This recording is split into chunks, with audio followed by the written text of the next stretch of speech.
Podcasting live at the time we recorded it. From the studios in downtown Gulfport, Florida, it's WGAB, the Gabcast. Welcome back to WGAB, the Gabcast, a Gabber newspaper production. I'm Cameron Healy, the assistant editor with... I'm Patrick Heinzen, news and politics reporter, and we are here with the owner and publisher of the Gabber. I am Cathy Loper. All I get to write is checks. Of course. So this week, we're going to talk about the Sirata redevelopment on St. Pete Beach. We're going to obviously have our favorite segment, Cathy with a cop. And then we're going to talk about Nude Nite in St. Pete. So let's start off with some information about the Sirata redevelopment. Pat? Yeah, at the most recent city council meeting in St. Pete Beach, they talked about a new application to redevelop some of the area around the Sirata. Mm-hmm. So the Sirata, already being the large hotel that it is going to have 2 more hotels on the lot. So I have some questions. Yeah. Where? On the very north side of it. So if you can imagine the Sirata as parallel to the beach, there's going to be on the north side a JW Marriott, and on the south side a Hampton, both perpendicular to the beach. Okay. It's going to look like a big H. Are they going to be Siratas, or are they just going to be separate? Are they subdividing the lot? What's happening here? Because how are they getting the density? How is that okay? It's owned by the same people that own the Sirata, but it's JW Marriott and a Hampton. Like, the buildings are owned by the same... It's all in the same lot, but it's 2 separate hotels. So how did they even come down to allowing this? I mean, it seems like a lot of density. Which is an issue on the beach because, it's this little strip of sand. Well, that's one of the things I think about is, to answer your question, they spent over 15 hours talking about it. Right? Like across 2 separate meetings. 2 meetings. So at the end of the meetings, people didn't even know what they were voting on at that point. They're like, whatever, it's been 3 years since we started this meeting. Well, that's the thing is they did 10 and a half hours one day talking with the community, and that ended at 1 a.m. and the community was still there ready to talk. Which is crazy. But no, that's on brand for St. Pete Beach. Then a little wild. Bit at the February 21st meeting, the commission agreed that they would be building this, but they went through 50 different conditions that would be built under. Oh, yeah. And changed about 17 of them as they were talking about it. It's everything from they're restricting whether or not they're restricting the hotel's ability to rent beach equipment and like scooters and stuff like that. And they can't have a big water slide, right? Yeah, they can't have any permanent like inflatable structures or stages or anything. They can have temporary stuff for approved special events. Yeah. But the Tradewinds has permanent inflatable structures. Yeah. So the Tradewinds was talked about a lot because the Tradewinds had a big deal was a wind survey. They want to see how it affects the wind, especially with the Tradewinds. The way the Tradewinds is built, it changed the way the wind goes through I don't know which way it's shaped, but it's like there's a little area where the wind gets funneled it through becomes the a funnel. It can be a problem. And they wanted to do the same thing with this place, and the developer said that could take a year, and we don't want to delay this project, and we don't want to do it. At the end of the day, they're doing it. Yeah. Because the Tradewinds did it, and also because it's something that they need to do. But yeah, the Tradewinds, it's 2 very different things. Yeah. 2, by the way, I should mention, very local families who own those properties, which is nice, at least, that it's not some giant corporate America capitalist, whatever, making money on the backs of the... It's a local Are you talking about capitalist the Tradewinds still? making money off. Both of them. Both of them are owned locally. Well, the Sirata and the Tradewinds? Yep, they're both owned by they're 2 different families. Owned. Yeah, but it's a Marriott and a Hampton coming in. I imagine that must just be a situation where like they pay for the licensing and they or a franchise or something. I believe also they got a series of bids from different hotels that wanted to build what are they going to do with all the poop? Where does the poop go, Pat? What are you talking about? I'm talking about there is 1 building. They are putting 3 buildings up. That is 3 times as many toilets flushing.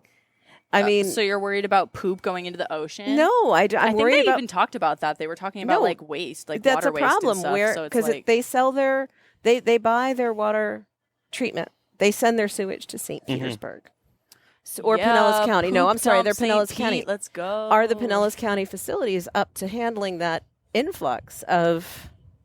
So I'm not sure about that. I know that the applicant will be working very closely with the city through everything. I know that one of the conditions that was brought up, this is kind of separate, but if there's a hurricane evacuation or if the St. Pete Beach is during a hurricane watch, the parking garages that they're building are going to store city vehicles. Yeah.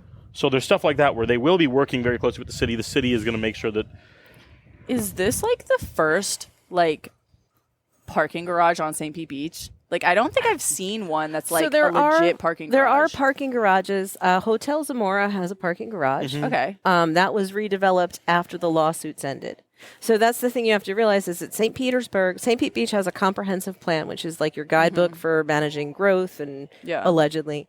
And it was under litigation for a long time. Mm-hmm. Okay. And as soon as they started wrapping up the lawsuits, they started to see redevelopment of the beach, which whether or not you think it was needed, that lawsuit was keeping people from wanting to invest money, which I understand. You don't know if it's going to be legal in a year. Yeah. So the first one that I think happened was after those lawsuits ended with Hotel Zamora, but it's a small hotel and a small garage. This is going to be much bigger.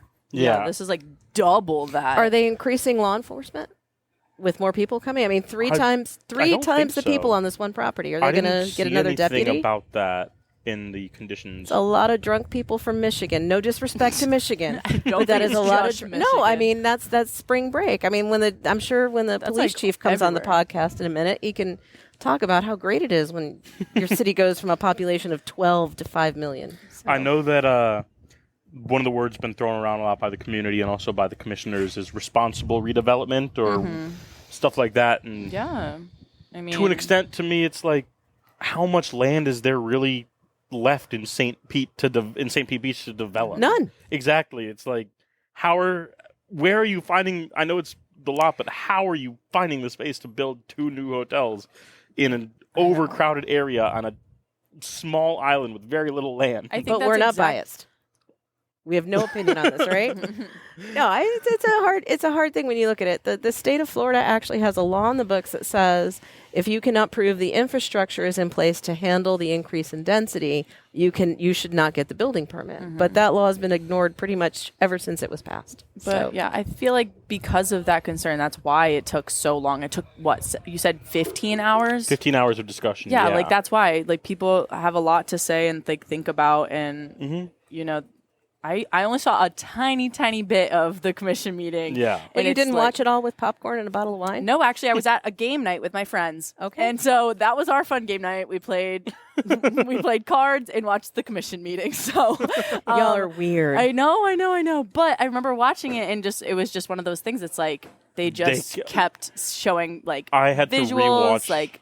Explaining everything that they were talking about. I don't know. I had to rewatch the video a couple times just to make sure I got everything. And you could skip to any point in that video, and you would be lost no matter where you went. It was so funny watching people leave the meeting too once it hit 10. It was just you saw everybody who was there for the public comment. Oh, Spidey down.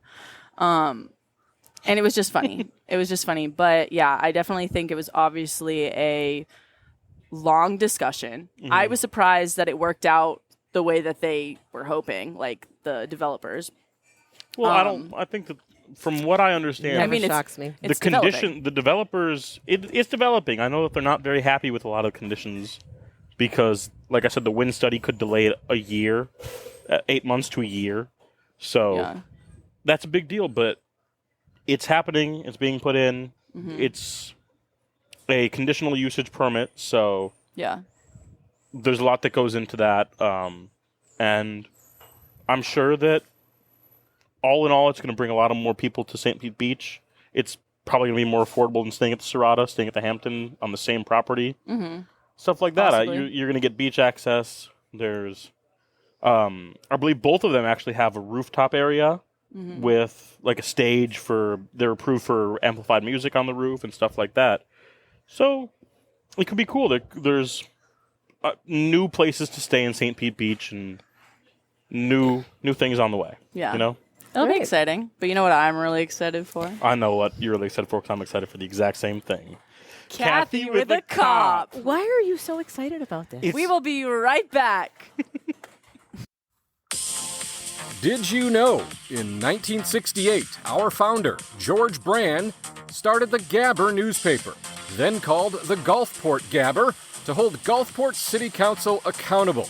Read more of our City Council coverage and learn about our policies on reporting, fact-checking, and funding. Visit thegabber.com. All right, welcome back to WGAB, the Gabcast. As we mentioned earlier, I am Cathy, the publisher / editor-in-chief / check writer, here with Chief Rob Vincent, Gulfport Chief of Police. Thanks for coming back. Of course, my pleasure. So this week, we had something that I think, or would like to think, is a little bit of an anomaly for Gulfport. And Monday morning at around 3:30 in the morning, there was a report of an attempted sexual battery on Gulfport Beach. Am I getting that right so far? Yes, absolutely. Everything about that's right, unfortunately. Right. So, obviously, this made the news. We reported on it. A couple of TV stations have picked up on it. Mm-hmm. Rather than me tell you what happened, why don't you tell what your understanding of the events are? Tell our listeners and watchers, viewers. We call them viewers. Well, I got a call about 3:30 in the morning, and Commander Farron said that the night shift patrol squad had investigated a attempted rape on the beach, and the gist of the story was that a woman was at the beach with a friend of hers, and the friend wanted to go fishing, so the friend went to the docks behind the casino to fish while she waited for him at one of the pavilions on the beach. And at some point, she was approached by this man named Christopher Williams, and Christopher was being a little forward with her, and she didn't like it, so she got up to walk away. And when she started to walk away, he followed her, and then he grabbed her and told her that he was going to have his way with her. And when she tried to pull away and said, "No, you're not," he shoved her to the ground. At some point, his pants were pulled down, and she screamed for help. And two people, one was her friend, and the other was a neighbor across the street, came over, and they saw the guy on top of her holding his hand over her mouth, and they were able to intervene and yell at him, and he got up and ran away. And in a short time after that, one of our patrol officers was driving down Beach Boulevard, and he saw a guy that matched the description that had been given out. He stopped him. The officer was Officer Grimes. He's a K-9 officer, and so his patrol car has a big picture of a dog on the side of it, and I'm sure that had some influence in the offender's mindset about whether or not he was going to run away at that moment. So he's in jail now, charged with attempted sexual battery. That is upsetting. Very much so. I am glad that we have our own police force, and we don't share, for example, a sheriff with a neighboring city where we would have maybe had police farther away. Well, one thing I noted in Officer Mills is the one who made the arrest. In his report, he noted that he heard the call come in live. And so what that means is there's an app on the computer in the patrol car where when somebody calls 911 and you have a geofence set up, you can hear that call live as it comes in. So there was no waiting for it to be dispatched or any of that. They just went. And so the response time, given the combination of the technology with the fact that we have our own patrol officers working Gulfport, that was tremendously valuable the other night. So that's awful. I mean, there's no way around it. We have in our office in the past 36 hours gotten some people who question a few things about it. Readers who saw the post on our website. And the first thing that we heard is, well, what was she doing on the beach at 3:30 at night by herself? And my response as a human to that is, that doesn't give somebody permission to do anything to you unless you're trespassing, and then they can tell you to get off their property. But you don't open yourself up to sexual abuse just for being female and alone, right? And not everybody works 9 to 5 Monday through Friday. Right. And, I remember when I worked the night shift, on my days off, I would stay awake. I would be out riding my bicycle at 3 o'clock in the morning. So you don't want to judge what somebody's doing at a certain place and time. Well, no, I mean, and it doesn't matter. And the other thing is, someone else said, well, the Sazerac is kind of far for him to take a walk. Is it doable? Yes, but are you sure he was walking? Are you sure that she wasn't a sex worker and they couldn't agree on price? So my question to you is, it sounds crazy to me, but I do think it is a little bit far to walk. But is there some reason we should not believe this woman? And even if she was a sex worker, would that excuse the alleged behavior? Well, there's no history that she has that would indicate that. I mean, I walked down here from my office, and then I walked down to get ice cream, so it's not really that far. No, I don't think it is about the same. Either. From there to the beach is less than a half a mile. So, plus, like you said, it doesn't matter. Even if that scenario were to turn out to be true, so what? It's an attack is an attack. Consent is consent. Right. And the lack of it, that's what makes it a sexual battery. So, but it sounds like the police, and I can't believe we have to say this, but people are doubting that the police actually talked to the witnesses, but they did, right? I mean, you didn't just. I think for some people, the idea of a rape allegation is so upsetting, either because it's so upsetting to think that women don't have the ability to be safe, or it's so upsetting because if it's wrong, if it's a false accusation, the accusation is bad, but it doesn't just sound like it was he said, she said. It sounds like there are a lot of witnesses who could corroborate it. A video of someone running. Oh, yeah. I mean, absolutely. So there's at least 2 people independent of this situation who saw what happened. And then there's a video of the suspect running away from the crime scene. She had visible injuries on her. She had a laceration on the side of her head. So it's, absolutely. The evidence supports what she said happened, what the witnesses said happened. So there's definitely probable cause, and I don't see any reason why it wouldn't be something the state would prosecute. What happens now to this woman? How is she supposed to live with this? What is available to a victim? Well, that's very, very tough because I've never been in that situation, so I wouldn't know exactly what it feels like. But we work very closely with organizations. One of them is, I'll leave you a card with their website address, the Suncoast Center. Okay. The Suncoast Center does the full spectrum of helping victims in these situations. They do the forensic physical exam, and they do counseling. We also, in a case like this, the state attorney's office victim advocate is put in touch with the victim so they can work with them through every step of the prosecution phase.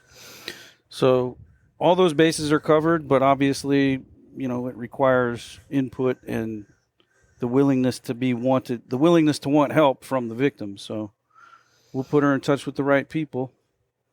From there, it's up to her. The other thing I'm curious about is I have heard, but have never thankfully had to experience that if this goes to trial, it's entirely possible that the defense lawyer is going to almost put the victim on trial. Is that true, or is that something that doesn't happen anymore? It's potentially possible, yeah. I mean, if it goes to actual trial, everyone has the right to confront their accuser, so that would be part of the process. Usually they try and come to some sort of arrangement so that doesn't have to happen. And in this case, though, I think it's a pretty strong case, so if I were him, I would accept whatever plea they offered to me. I looked up the man. He has he has traffic tickets. He has no other. That's very unusual, yeah. It's unusual, and I thought it was interesting. One of your detectives put in the press release, if anybody else has any experiences with this man, contact us. And I imagine what you're then looking for are women or men who have not come forward. Right. I mean, a lot of rape goes unreported. Exactly. So if anyone else has had something similar happen with this person, please let us know. Absolutely, that would help. And we will have links to that, of course, in the show notes. Hopefully no one does have that experience, but if you do, please reach out because, the after effects of an attack like this can stay with people for a long time. And, sure. I go out in the mornings before daylight, I go for I call it a run, but I'm not very, you've seen me run. That hasn't gotten better with age. Playing fast and loose with the word run, but I always have my phone on me, but I never actually, though, because I run down to the beach sometimes before 5 a.m. and never actually questioned my safety, which is maybe foolish. It's one of the things that your predecessor talked about. The biggest problem with Gulfport is that Gulfport thinks it's safe. Absolutely do. And we let our guard down. So I'll probably be a little more vigilant. And, thank you and your officers for doing your best to keep us safe. Yeah, they do a great job. I mean, our property crime is high, but our violent crime is very, very low. Yes, woods behind you. Yeah. There you go. Well, that's why this was so sensational, news-wise, because Right. it does not happen in Gulfport that often that we know about. So anyway, thank you, Chief. My pleasure. Have a great day. Thank See you Officer again Mills soon. for me. Of course. Have fun. Find all your Gulfport and Tampa Bay Beaches news and things to do at thegabber.com. Glad you came back. I forgot to tell you, we're going to get naked. We are talking about Nude Nite. So we're not getting naked. We're not getting naked, but Man, some and I people did might. sit-ups. Damn it. Kathy, you can still go. Did you guys know that you can still purchase your ticket to go to Nude Nite? Well, I don't even know what Nude Nite is. Nude Pretend I'm new here. Nite. Okay, so Nude Nite is coming to Coastal Creative in St. Pete. This is the first time that they've ever had an event here, but it did start in Orlando back in like 2005. So that is where this little nude tradition came from. Did you say nude tradition? Nude tradition? I like that. It's a 3-day event featuring over more than 170 pieces of nude-inspired work. So Nude Nite is also only a 21 and up event. So everyone here, we're actually of age. Not Nicole. Nicole, I don't think our producer Nicole's is of by age. the camera. She's not of age. Sorry, you can't go. But it just shows. It's only that because it is nudity. It shows. But And we can't be nude, right? No one under 21 has ever been nude before. You're right. That's true. Kids never have sex. You're right. I don't know if you can show up and be nude. You cannot be nude. What about like body paint? I think so that's what they're also having. They're also having live body painters, and so like cool. that will be there. I think that's more of just a professional thing. Like I think, have you ever seen body painters? I've seen like really good body paint where it looks like realistic clothing. Yeah. And you like can't tell. Yeah, it's like they basically, most of the time they wear underwear still. Like Yeah. it's still like underwear. Maybe a woman won't be wearing a bra, but it's like A women? a woman. Oh, I thought you said a women. Okay, maybe I said it like that, but you know what I meant? I was one person. How about you not call me singular out? woman. Yes, there we go. Sorry. An individual might not be wearing a So, bra. Coastal Creative, they used to do this in Ybor, but they brought it over to St. Pete this year. This is the first time it's been in St. Pete, yes? Yeah, they like I said, they started in Orlando, but they did have events in Tampa, specifically Ybor. And most of the people like who are a part of it are Florida natives in some way, even people from St. Pete. So that's what we Abby Baker. She did a little feature for us. This is where we got it. Read online. She talked with some St. Pete artists, and one of them she talked to was Samantha Churchill. She's from St. Pete, and she's been a part of Nude Nite since they started in Tampa, and she makes aluminum wired sculptures. So Yeah, I saw some. Those were really interesting. So Yeah. I think it's going to be a really good event, and it's usually very well attended. I think it's fascinating that they. I'm sorry. We just watched. We're taping live. Not live. We're taping at the Art Village Courtyard in Gulfport, Florida, and we've had to put up, just for those of you watching or wondering why we all started laughing, we put up chairs because we share a courtyard with Stella's Deli, which is a breakfast eatery, and so we had to put up the chairs because it's tourist season and tourists will just walk through. If you watched previous episodes of the podcast, you've seen this. But now the gentleman who works at Stella's Sundries, very nice guy, walked around as far as he could and then came in front of one of our cameras, and the poor guy actually got down on his hands and knees so he wouldn't disturb our our taping. And I feel like a giant jerk. We should have just told John he could walk through.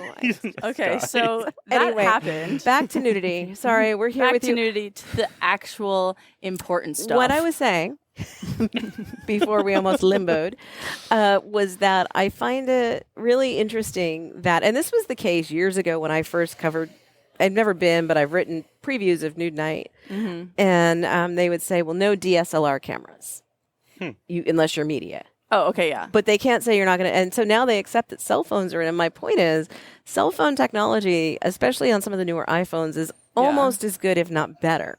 Yeah, Than it can be some of the DSLRs. I mean, you can take some print quality photographs with this little phone, and you might but notice. don't. What they're basically saying is, don't come there for pictures. In my experience, what they try and do is they try and discourage the creepers. Yeah, it's a body positive environment, and nobody it's like, come on now, people are just trying to have fun. Why do you have to make it weird? Have you met people?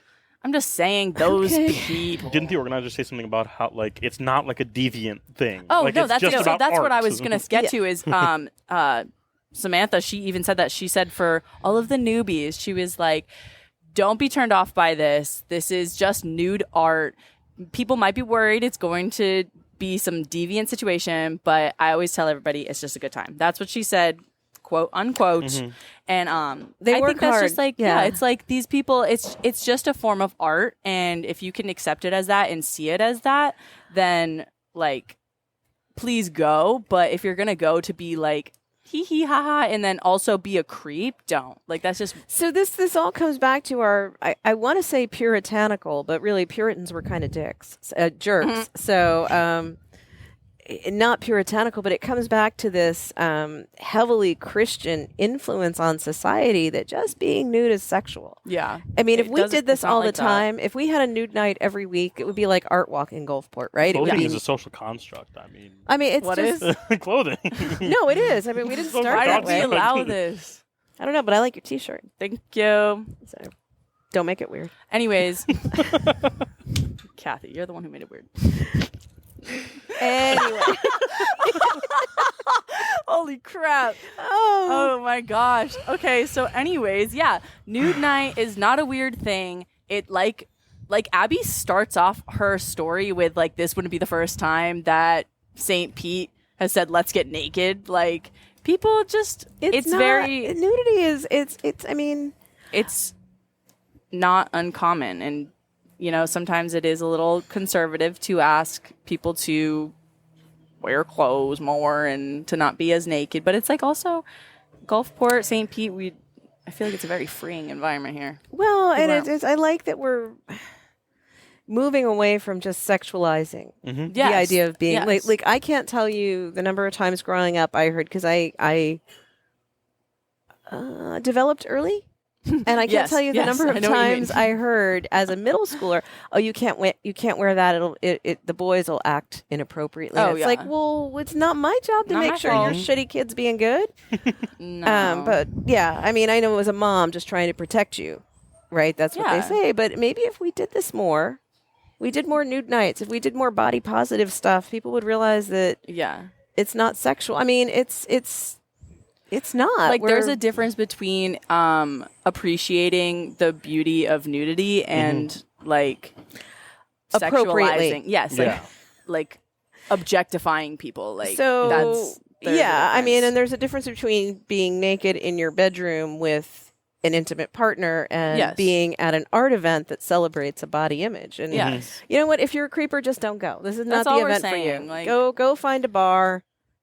If you started listening to this and you're interested because you're a creep, go away. No, Find help. We still want we still want you to listen. We need the numbers for our analytics, but we really don't want you to listen. So. Whatever. So, anyways, so Nude Nite is going to be at Coastal Creative, and it's from How much is 6. It's only $25. No, it's $40 a ticket, and it's from 6 to 11:30 at night. So you can get some dinner with friends and then go check out some art. There's also going to be there's going to be dancers, and then the live performances and body painters. Isn't there some secret special performance that they're not? I mean, they have some things that they were like, we can't spoil it, but as you can tell, it's going to be something new. They were like, we have Like, burlesque dancers, yeah. we have live dancers, and then something special. Like, and it might be something nude. Who knows? probably will be. Is it Taylor Swift nude? Oh my God, imagine. That'd be They'd crazy. be charging more than $40 for that. OMG, 500. All right, see, now we're objectifying I was gonna Taylor say. Swift. Taylor, I was Taylor, gonna no. say. So, hi, Sorry, it's me. babe. I'm the problem. It's me. Shut up. That was crazy. Karma, bitch. Oh my God. Anyway. Oh, she's a It's a high five. Swiftie. Okay. Yeah, so that's super fun. I hope somebody goes that I know that I'm friends with, and they tell You me. don't want to go? I wasn't personally going to go. It is on, I think it's the 9th. Yeah, it's from March 7th to March 9th. I don't plan on going, but, you know, it's something somebody might like. So. Yeah, for sure. All right. But yeah, so thanks for watching, everybody. Tune in next week. Where we will have arepas. Mm-hmm. Yes. Oh, yeah. We're going to have arepas next week. Oh, yeah, we will. On WGAB, the Gabcast. Gabcast, a Gabber newspaper production. Peace out, Girl Scout.